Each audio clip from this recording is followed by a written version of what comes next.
Pearse Doherty, please. Ten Cosgarkert na Sherbishi Swainty Krugu Lord Jackarty agus Nishta Shartmuff and Gate Altri Greg will Seweltark or Wheel. Tonish, the effects of your recruitment embargo and the government's recruitment embargo are to be seen right across the state. It's to be seen in the number of patients forced to language on trolleys in our hospital. It's to be seen in the number of patients also that are having their appointments cancelled across the health service, and also in terms of the length of time that they're being forced to wait for critical care. And those working at the coalface, our nurses, are very clear on the impact that the recruitment embargo is having on the health service, not just on them, but also on their patients. Yesterday, the Nurses and Midwives Trade Union, the INMO, published the results of its member survey. It tells us that 70% of nurses and midwives said that they were concerned that patient safety was now at risk as a result of staffing shortfalls. And now this is shocking. Absolutely shocking from those working in our hospitals that this is their view. But it's also an inevitable consequences of your government's recruitment embargo. According to this survey, 63% of nurses and midwives have considered leaving their job in the past month, and 1 in 5 nurses have presented to their GP because of work-related stress. Taoiseach, this is simply unsustainable. Yesterday, the outgoing president of the INMO, Karen McGowan, warned, and she said, "The government has failed to make progress on hospital overcrowding, and conditions for staff and patients in many places has gotten far worse than we could have imagined." Now, these are health professionals, Taoiseach, who want to do their very best for their patients and for our people, but your government in many cases is making it impossible for them to do that. It is causing many of them to leave Ireland and seek work abroad, denying this country their skills and their service, and we need them here. Sarah contacted us recently. She's a recently graduated care professional who said it's horrible to have to sit in interviews only then to be told at a later stage, sorry, there is no job because of the embargo. Dylan contacted us. He was speaking about the embargo, Taoiseach. He said that he would love to come back home to Ireland and work as a nurse, but it's impossible to get a job because of your embargo. Lorraine got in touch with us, and what she had to say was this. She says, "I am desperate to move home, but this embargo has left me stuck abroad. Please get me home." Now, the recruitment embargo, Taoiseach, that you've imposed is making matters go from bad to worse. It is impacting every area of our health service. We were contacted by a young pharmacist from Waterford.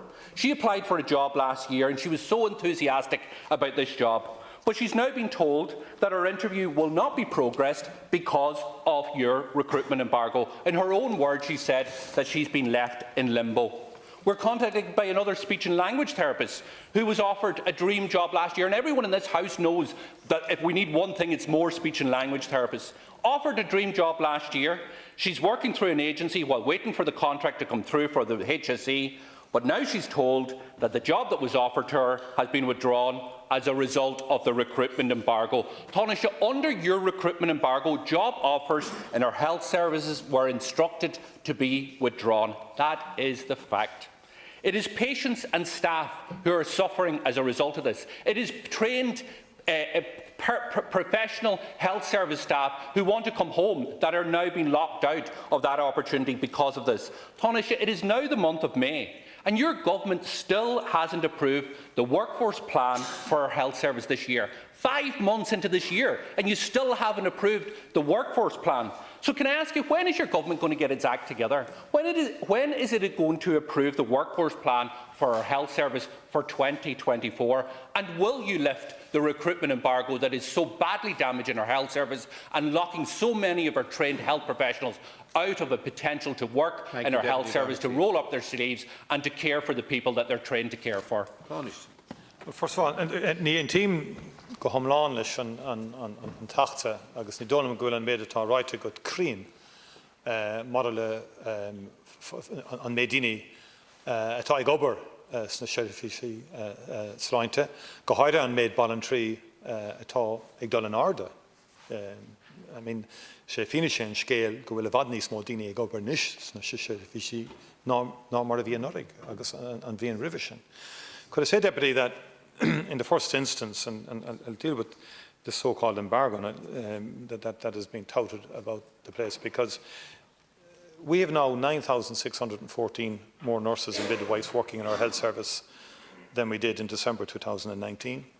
A 2023 OECD report shows that Ireland has the second highest number of practising nurses per 1,000 population amongst the reported European Union countries, second only to Finland. And over the last 3 years, we've increased the undergraduate education places for nurses and midwives by nearly 600 places. And there, for 23-24 year, there are over 200 additional places in higher education institutions in the Republic. And moreover, in 2023, a once-off arrangement of circa 130 students for study in Northern Ireland, and we're committed to doubling nursing and midwifery undergraduate education places over the next 5 to 8 years. Now, the hiring of graduate nurses, qualified nurses, midwives committed to and coming through the international recruitment pipeline, ED, ICU, maternity and community nurses are all exempt from the recruitment pause, and recruitment of nurses has continued. An additional net 3,168 nurses midwives have been recruited since May of last year. So an additional 3,168 nurses midwives have been recruited since May of last year. And to make overall then, in terms of the broader health service, 28,500 more staff are now working in our health service than were there at the beginning of 2020. Now, these are very substantial increases. And just want to make a further point, Deputy, in your finance spokesperson, the level of expenditure in health continues to grow apace. I mean, the figures in the first 3 to 4 months of this year, so a very significant increase in expenditure, even above profile. And it is significantly above profile, which means spending is continuing within the health services, mainly in terms of the acute and trauma services. And so that's the reality. There's a very substantial increase in health spending in the first 3 to 4 months of this year. Substantial in its own right because of the budget, but even ahead of what was profiled in the budget, we're looking at very substantial increases in health expenditure. You know, over 7.5 billion extra has been allocated to the health service over the last 4 years. So, and to be fair, I mean, there's been, in terms of waiting lists are coming down, but also in terms of there's been additional services across the health services provided as a result of that, both a primary care community service and within the acute hospital sector as well. And there's been about 4,200 extra healthcare professionals and social care professionals recruited over and above what we had in 2020, and about 3,000 extra doctors and dentists recruited. So across the health service, like, there's been a very significant increase in people employed. And I do think we need to focus on deployment, and we need to focus on outcomes, and we need to focus on whether that correlates with outcomes in certain areas. Thank you, Taoiseach. So, Taoiseach, is 70% of our nurses and midwives that work in our hospitals wrong when they say that they're concerned about patient safety because of the levels of staffing? Is the outgoing president of the IMO wrong when she says that things are far worse now for patients and staff in the hospitals? Are the people that I talked to you about that are in Australia and elsewhere who can't get a job because nurses cannot come back here? There is an embargo. You cannot recruit a nurse if you're abroad. Are they wrong also? Is the person who had the job offer, who is now working for an agency that costs the HSE 30% more to employ her because it's through the agency, is she wrong when she was told that her offer of a job was withdrawn because of the embargo? You talk about the so-called embargo, Taoiseach. You need to open your eyes and look around you at what is happening. There is an embargo. Not only that, in relation to the numbers of professionals that were to be recruited this year, your government, you yourself, you're responsible for this because you will be part of making this decision. You haven't got your act together. It is the month of May, and you haven't sat round and looked at the workforce plan for 2024. The HSE is in limbo. They don't know what they can actually employ. Robert Watt was before the committee and he says it's over to the political level. There is a dispute there. So can I ask you, when will you actually sign off on the workforce plan, and will you lift the recruitment embargo so that we can allow our nurses and our professionals to come home from Australia and elsewhere and work in our health service? I made a point already. The hiring of graduate nurses, qualified nurses, midwives, committed to coming through the international recruitment pipeline, emergency department, ICU, maternity and community nurses, are all exempt from the recruitment pause, and recruitment of nurses has continued. That is the issue. And the other point is, which we didn't seem to pick up, expenditure within the HSE, and the Department of Health has confirmed this, in the first quarter of this year is way ahead of profile. So spending hasn't stopped in the HSE. Spending hasn't stopped in the health service.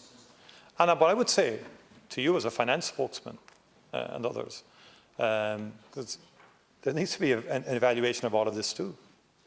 Because well over 7 billion extra has been invested in the health service since 2020. So the idea that people can say it's worse than, I don't accept that at all, because our mortality and our survival rates are have improved significantly over the last decade.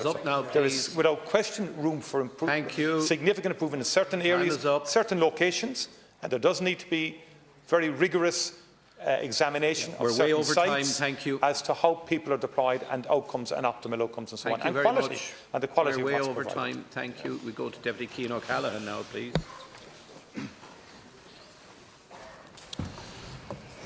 Tánaiste, an image popped onto my social media last night.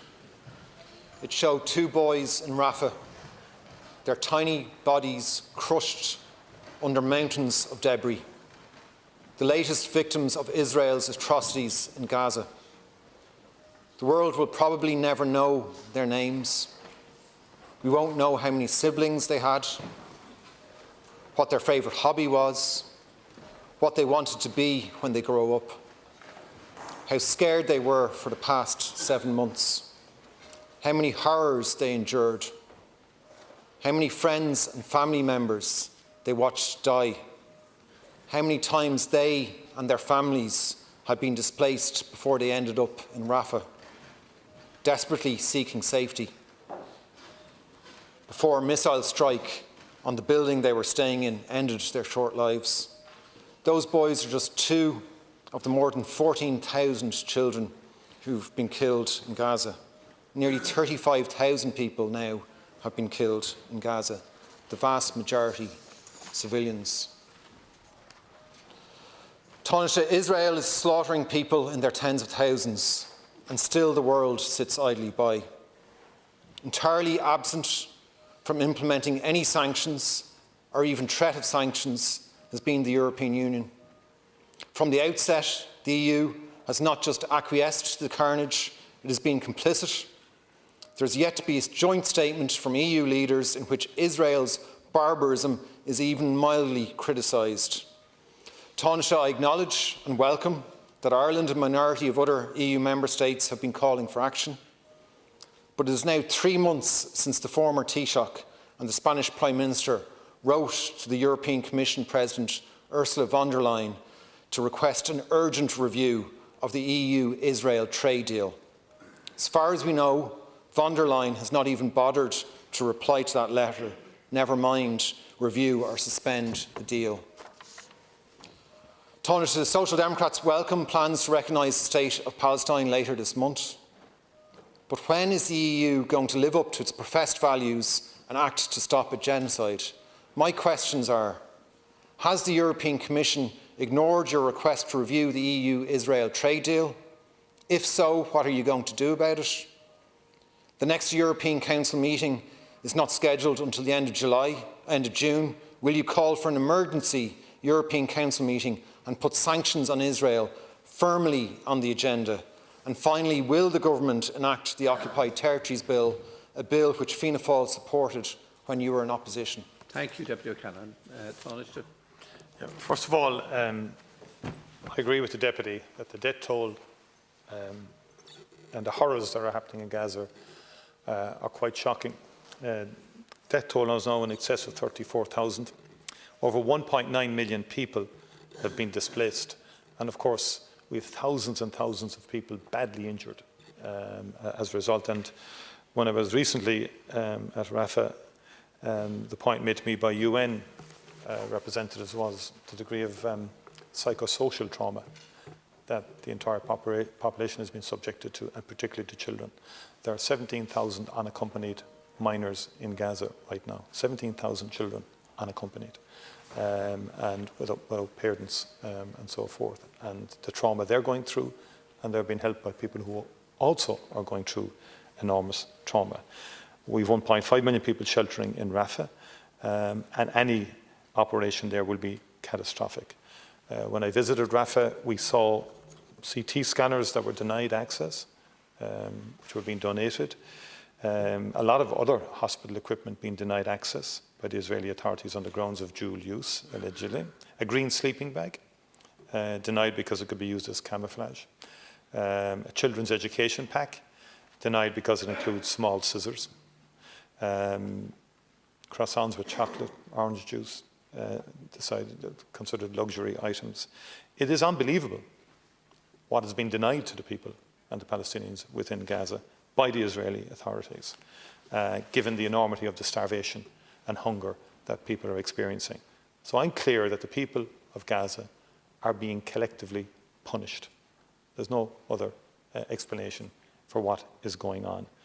And Israel has obligations in terms of facilitating full, rapid, safe and unhindered humanitarian access into and throughout the Gaza Strip, and in particular by road. And road is the most effective way of getting a sufficiency of aid in. And we've been clear that all restrictions on the work of UNRWA and other humanitarian groups must be immediately lifted. Now, in terms of, we did write to the former Taoiseach Leo Varadkar and Spanish Prime Minister wrote to the EU Commission in respect of the EU-Israel Association Agreement. It got discussed at the FAC. It will be discussed again at the Foreign Affairs Council. But we want the Commission to do a formal review, and we've already engaged with the Commission on this. It would ultimately, if there was to be sanctions at EU level, or indeed the clauses, the essential element clauses of the agreement, which involve humanitarian human rights, in all likelihood need unanimity at Council level if the Commission was to recommend such action.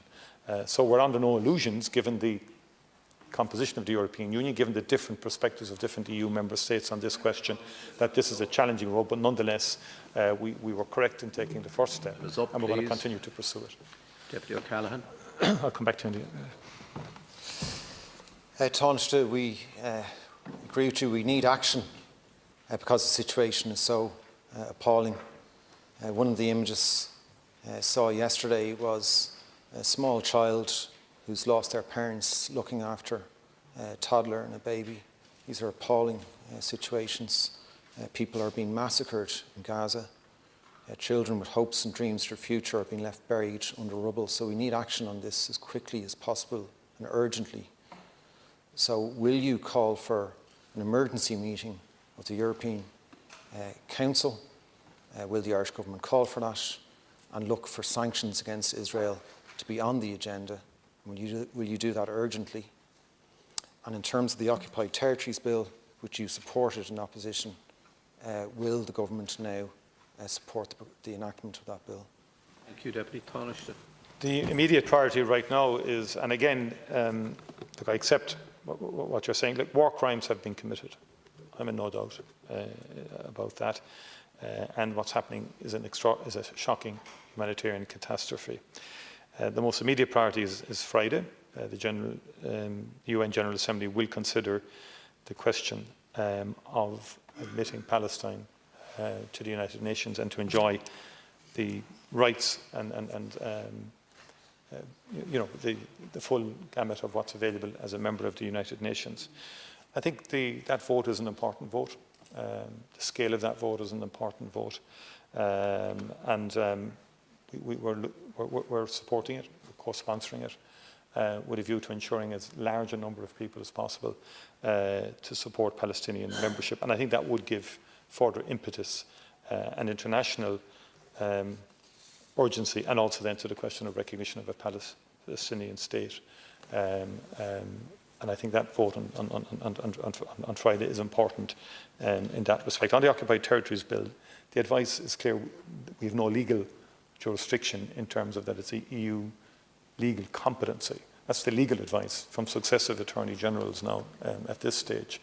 And it seems to us that the majority of senior legal opinion is to that effect. I'm open to time is up. further sort of examination of that from a legal perspective, but the advice has been very strong to us. So, but I think the immediate, again, the EU Council is June, I think. Yeah. Well, we'll see what can happen there. I think the Foreign Affairs Council is going to happen before that. I think the UN on Friday, and then we'll see where we go from there. Deputy Brid Smith, please. Actions absolutely speak louder than words, and I want to start by paying tribute to the very brave and committed students of Trinity College who, after 5 or 6 days of a sit-in, managed to get full boycott divestment from the Israeli state, from the authorities in Trinity. That is a very, very hopeful sign in the midst of what is a desperate and hopeless situation as Israel moves to its next stage of onslaught against the people of Palestine and threatens the ground invasion of Rafah. Interestingly, this morning, Joe Biden made a statement to say that he will not provide any more bombs. 1 shipment of bombs has been refused. That's a small amount of weaponry compared to what the USA have already provided to Israel, but that is progress, and that is an amazing thing to see. And where did that incentive come from? Where did that impetus come from? It came from the students across America who are occupying colleges there and driving from below the absolute imperative on our rulers across the world to do something, not just talk, but to act. And the students have acted, and they are being listened to. And there's a historic context to this. The students acted when the Vietnam War was at its height. The students across America, across Europe, across Britain occupied and took action and began the end of the Vietnam War. The same is true of apartheid in South Africa. Student action began the end of apartheid and fed into a movement that spoke to the rulers of the world, that said, do something, act, you must act now. So when are you going to act? Instead of just talking about what needs to be done and, bemoaning the fact that there's terrible genocide, children are being killed, the scenes are horrific, when are you going to actually do something that will force the hand of the Israeli state to back off, to stop the genocide? And we have an obligation legally under the Genocide Convention to do something, not just to sit in our hands and wait and see what happens, whether the European Union meeting will be called, the European Council meeting will be called or not. We have to act, and I think we should now start taking a leaf from the book of students. The young people, the locked out generation who can't get homes, who are living in their mammy and daddy's box room, who have to emigrate when they finish their education because they can't afford to live in this country, have been inspiring, and they have been courageous, and they have gone the whole 9 yards, and they are at this in America, across Europe and across Britain as we speak. What they're trying to say is to people like you who rule these democratic countries, do something. It's not just about being cool, young and a student, it's about speaking to the adults who are well paid, well resourced and powerful in this world to actually take action, stop the genocide, stop the slaughter of children, and tell Israel this is not acceptable. Apartheid must end and the occupation of Palestine must end. Thank you, Deputy Smith. First of all, I don't rule. I'm elected, as everybody else in this House is, and we're democratic. We have a parliamentary democracy in this country, which I respect, and I respect the views of all citizens. And I'm under no illusion about the strength of feeling across the entire Irish people about what's happening within Palestine and within to Palestinians in Gaza in particular. And my own party has been consistently supportive of a Palestinian right to its own state, and indeed the entire government. In our programme for government, 3 parties put together a commitment to recognise the state of Palestine, again coordinating with other member states and other countries to try and have as big an impact as possible, to try and give momentum to the question of recognition.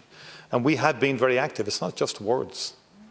And we've been very focused on all areas: diplomatic, legal, humanitarian, political. Every avenue at our disposal where we can have practical and real impact, we have been pursuing.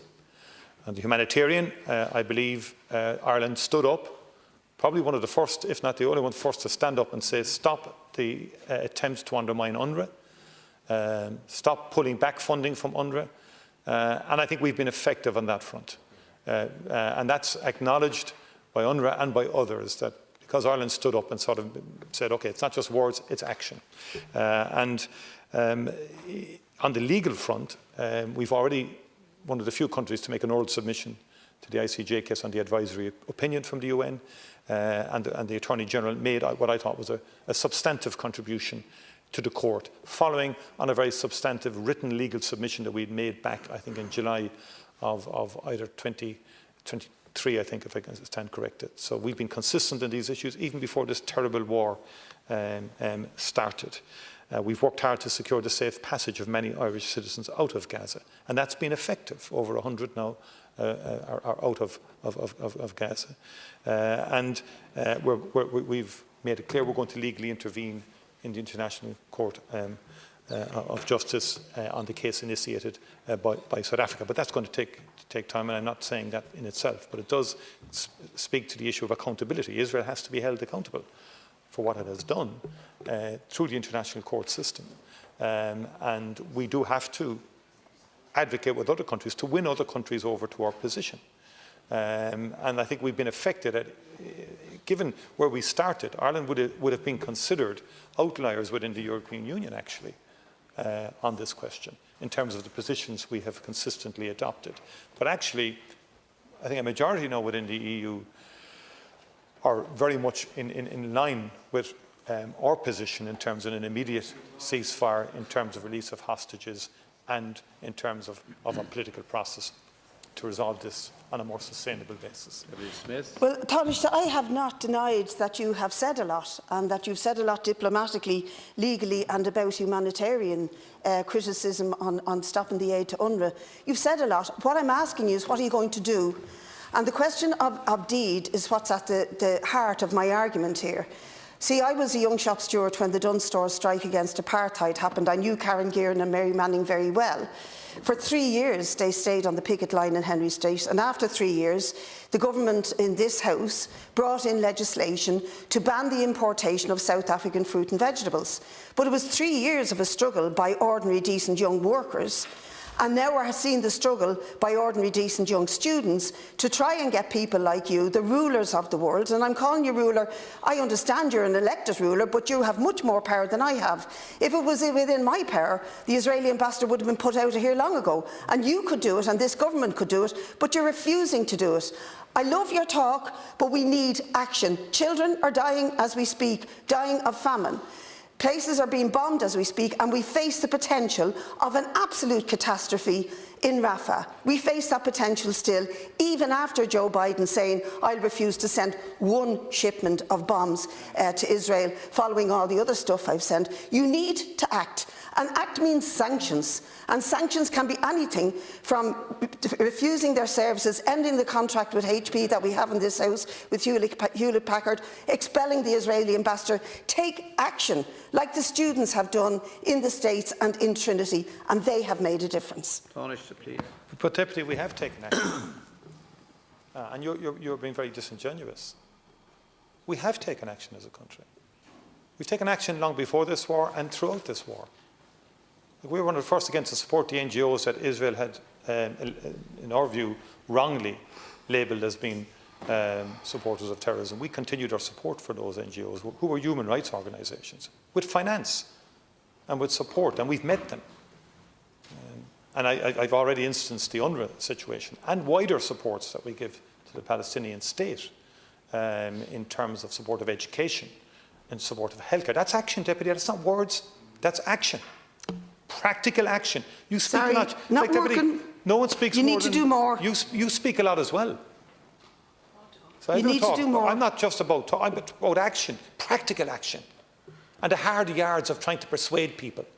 That's going to take a long time. What happened ultimately, the political accommodation in South Africa involved people making momentous steps on all sides in terms of truth commissions and everything else. Ultimately, if we want Palestinians and Israelis to live side by side in harmony, there's going to have to be a political resolution So And that while will they involve- slaughter and the what I mean- Palestinians, we wait for them to live in no one harmony? in this House, everybody in this House has condemned the bombardment of Gaza. It's up now, Taoiseach. Everybody Thank you. has to be fair.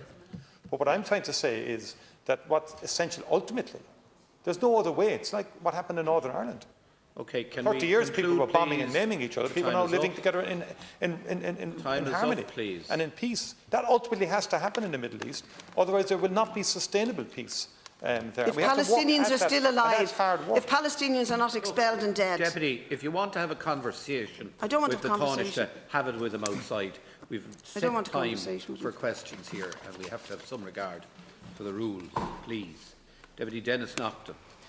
Thank you, Cancórda. Taoiseach, long COVID is a title given to a range of illnesses that have left previously healthy individuals who have not recovered from a COVID infection with no quality of life. These patients, once leading busy professional and family lives, are now in some instances bedridden, unable to eat and unable to communicate. Despite the severity of their condition, many are being denied medications and treatments that, while not curing their symptoms, could help to manage them and improve their daily lives. While health experts confidently advised that most people would recover over time, I have now published data based on a self-reporting national survey that I have commissioned over the last 18 months, which paints a very different picture. The incidence of long COVID symptoms has remained stubbornly constant over this period, at a rate of 6% of adults reporting that they are suffering from these post-pandemic symptoms. The poll data, commissioned from the Ireland Thinks polling company, highlights the continued prevalence of these debilitating effects 4 years after the initial pandemic. The data indicates that today over 61,000 adults are continuing to suffer from the symptoms associated with long COVID for more than 2 years. The most recent poll last month indicates that 27% of those with long COVID symptoms have had them for over 2 years, with a further 28% of adults struggling with these symptoms for more than a year. These figures clearly show that the HSE long COVID clinics are failing tens of thousands of patients right across this country. Many clinics remain understaffed and therefore are not fully operational. Instead of a centre of excellence approach, it has become a potluck, pick and mix of services with no apparent specialised training in understanding and treating patients. Despite all of this, there have been some very positive reports from patients about individual doctors and some multidisciplinary supports, including occupational therapy and psychology. Unfortunately, these are the exception rather than the rule. The interim model of care in operation in these clinics is now 32 months old and has had 0 updates. The HSE did commit to establishing clinical guidelines in line with HICWA recommendations last year in order to achieve some consistency for patients, yet these clinical guidelines have not materialised. Taoiseach, we need to ensure that long COVID patients are not forgotten and that they receive the care and support they need to manage their symptoms and improve the quality of their lives. Thank you, Deputy. Taoiseach. And the government continues to support the rollout of a national service for long COVID. In 2022, about 2.2 million were provided for implementation of the model of care. That trebled to 6.6 million in 2023, and now 8.8 million has been allocated for 2024. There are 6 long COVID clinics, 6 post-acute COVID clinics operating nationally. They are staffed by consultants in the areas of infectious disease, respiratory medicine, psychiatry, neurology, as well as allied health professionals, clinical psychologists. And you have St Vincent's, Beaumont, Tala Hospital, St James's Hospital, Cork University Hospital, Galway and Limerick University. The post-acute, those are for the long COVID clinics. And the post-acute COVID clinic operational under the model of care, you have the Mater Hospital, Tala University Hospital, St James's Hospital, Cork University, University Hospital Galway and Limerick University. The HSE is working with Letterkenny University Hospital to have a more definitive timeline around their anticipated launch date. And the HSE also advises there's a tertiary neurocognitive clinic in St James's Hospital led by a consultant neurologist with background in neurocognitive disorders. And that's accepting referrals from long COVID post-acute clinics around the country. What you've instanced there, or spoke about a poll that I think you commissioned. And I haven't seen the details of the polling or the methodology around the polling. And is that an extrapolation that there's 60,000 from the poll? It didn't come, obviously, okay, yeah. No, I know.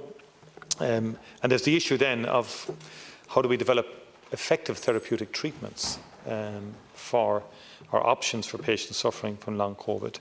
And the health services are still advising that that's very problematic or poses a lot of challenges because the pathophysiology, which is the physical and biological abnormalities of the body which occur because of a condition of a disease, is not clearly yet understood.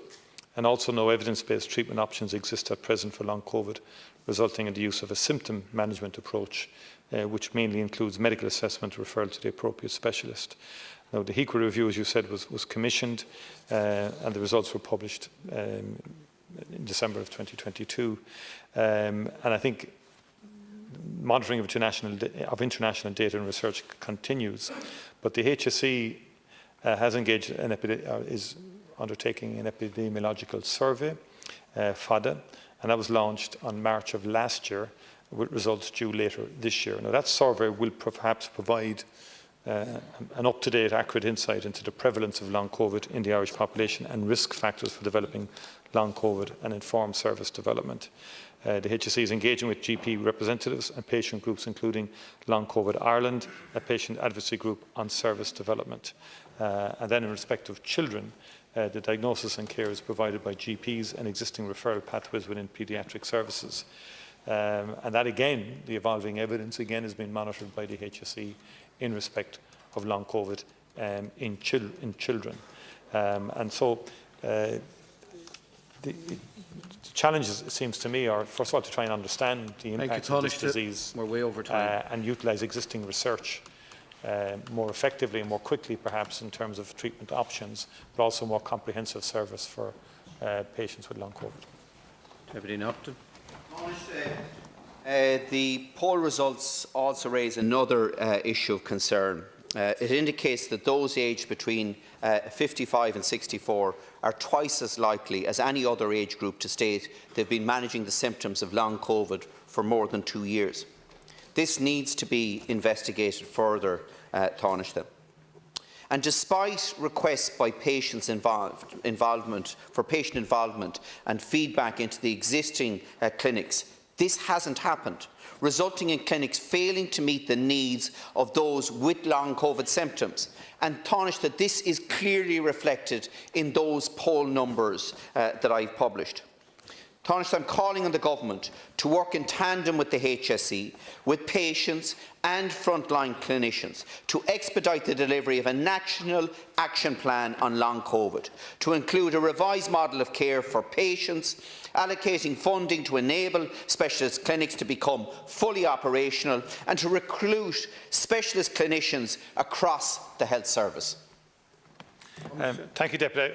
At the outset, I think, I'm not sure whether you've shared the data and the methodology and so on with the HSE. I think it's important that that happens so that they can have a full assessment of it and would be helpful to them also, although they are doing their epidemiological survey, which will be comprehensive. But also the issue of, COVID itself was always a disease that affected older age groups much more than younger age groups. And that was a feature of COVID itself in terms of the impact of COVID on people. The older one was, the more challenging. Well, but long COVID, you're saying 55 to 64 are twice as likely to be still managing the symptoms after 2 years. So, and that's younger, relatively speaking, but it's probably in that category myself, so I better be careful what I say. But I think my sense is it's going to take a bit more to understand this, and I think we need perhaps what I would like to see is, apart from a national action plan, is research and more probably research commission ourselves. And working on clinical trials and stuff like that around COVID. That's an important dimension that we should now be embarking upon, it seems to me. Thank you. That concludes Leaders' questions. We move now